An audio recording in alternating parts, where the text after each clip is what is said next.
परिचय व जीवन गाथा। श्री साईं बाबा के नाम से कोई विरला व्यक्ति ही होगा जो उनसे परिचित न हो। वे कलयुग के महान अवतार थे। उन्होंने किस देश, जाति, धार्मिक परिवार व कुल में जन्म लिया, यह कोई नहीं जानता। उनके पूर्वज कौन थे, उनके पिता व माता कौन थीं, यह कोई नहीं जानता। हेमाद पंड ने साईं बाबा से उनके जीवन के विषय में जानने की इच्छा प्रकट की थी, पर उन्हें बाबा जी से कोई जानकारी नहीं मिल सकी। बाबा ने किसी को भी अपने विषय में नहीं बताया था। एक बार जब बाबा महालसा पति के साथ एकांत में बैठे थे तो उन्होंने अपनी जन्म तिथि बताई। उन्होंने कागज के एक पुर्जे पर बाबा की जन्म तिथि लिखकर रख दी। वह कागज का पुर्जा हेमाद पंड के हाथ लग गया। इसी पुर्जे के आधार पर वह बाबा की जीवनी लिखने लगे।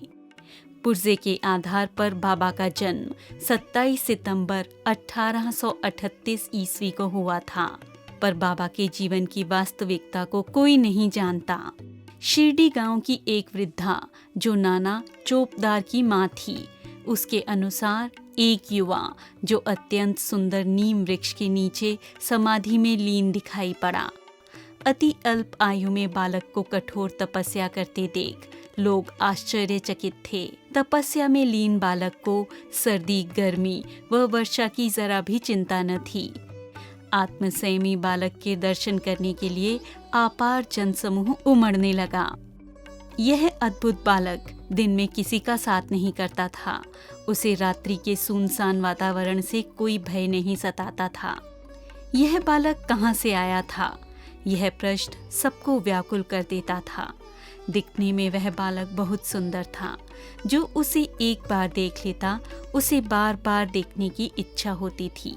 वह इस बात से हैरान थे कि यह सुंदर रूपवान बालक दिन रात खुले आकाश के नीचे कैसे रहता है।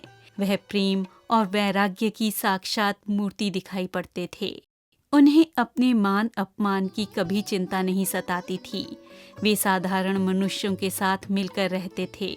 नृत्य देखने, गजल व कव्वाली सुनते हुए अपना सिर हिलाकर उनकी प्रशंसा भी करते थे। इतना सब कुछ होते हुए भी उनकी समाधि भंग न होती। जब दुनिया जागती थी तब वे सोते थे, जब दुनिया सोती थी तब वे जागते थे। बाबा ने स्वयं को कभी भगवान नहीं माना। वह प्रत्येक चमत्कार को भगवान का वरदान मानते थे। सुख दुख उन पर कोई प्रभाव न डालते। संतों का कार्य करने का ढंग अलग ही होता है। कहने को साईं बाबा एक जगह निवास करते थे, पर उन्हें विश्व एक समस्त व्यवहारों व व्यापारों का पूर्ण ज्ञान था।